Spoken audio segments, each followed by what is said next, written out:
الحمد للہ رب العالمین والصلاة والسلام علی اشرف الانبیاء والمرسلین نبینا محمد وعلی آلہ وصحبہ اجمعین اما بعد۔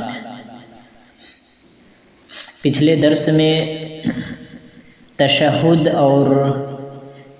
کے بعد تیسری اور چوتھی رکعت کے تعلق سے بیان کیا گیا تھا کہ اس کا طریقہ کیا ہے۔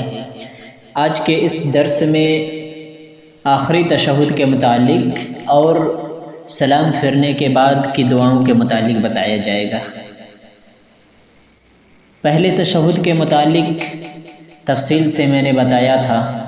اسی طریقے سے پہلی تشہد کے مقابلے میں دوسری تشہد میں بیٹھنے کا طریقہ تھوڑا مختلف ہے۔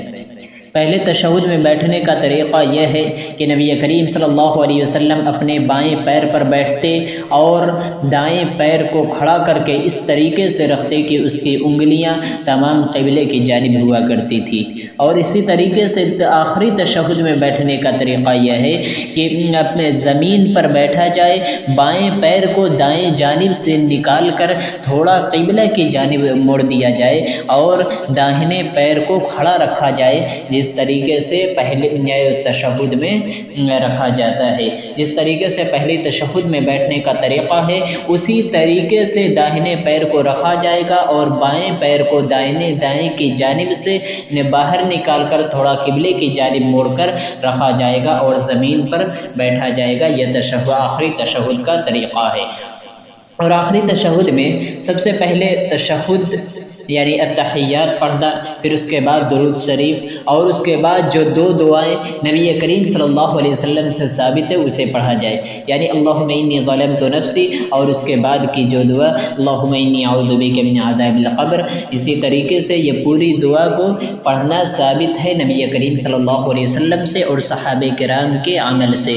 تو یہ آخری تشہد کا طریقہ ہے۔ اس کے بعد سلام پھر دینا ہے، پہلے دائیں جانب، پھر بائیں جانب، پھر بائیں جانب۔ اس کے بعد نبی کریم صلی اللہ علیہ وسلم اللہ اکبر کہنے کے بعد وہ اللہ سے استغفار کیا کرتے تھے، 3 مرتبہ استغفار کرتے۔ اس کے بعد جو دعا ہے احادیث سے مروی ہے وہ نبی کریم صلی اللہ علیہ وسلم نے پڑھتے، اللہم انت السلام ومنک السلام تبارکت یا ذا الجلال والاکرام۔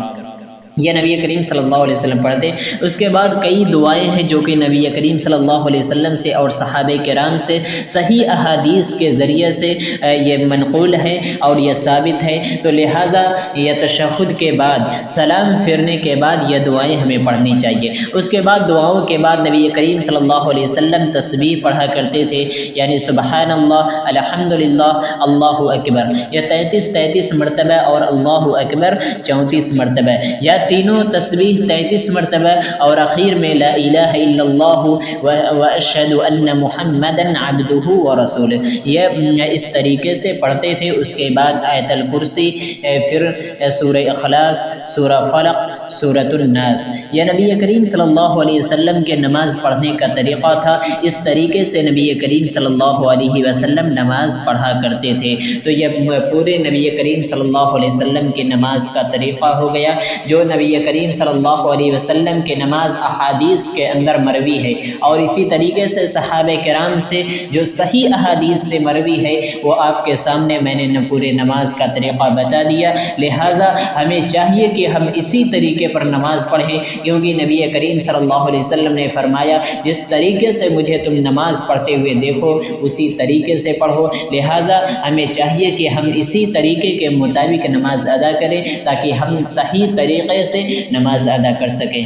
آخر میں الہ العالمین سے دعا ہے کہ رب العالمین ہمیں نبی کریم صلی اللہ علیہ وسلم کے طریقے کے مطابق نماز ادا کرنے کی توفیق عطا فرما۔ آمین۔ وآخر دعوانا ان الحمد للہ رب العالمین۔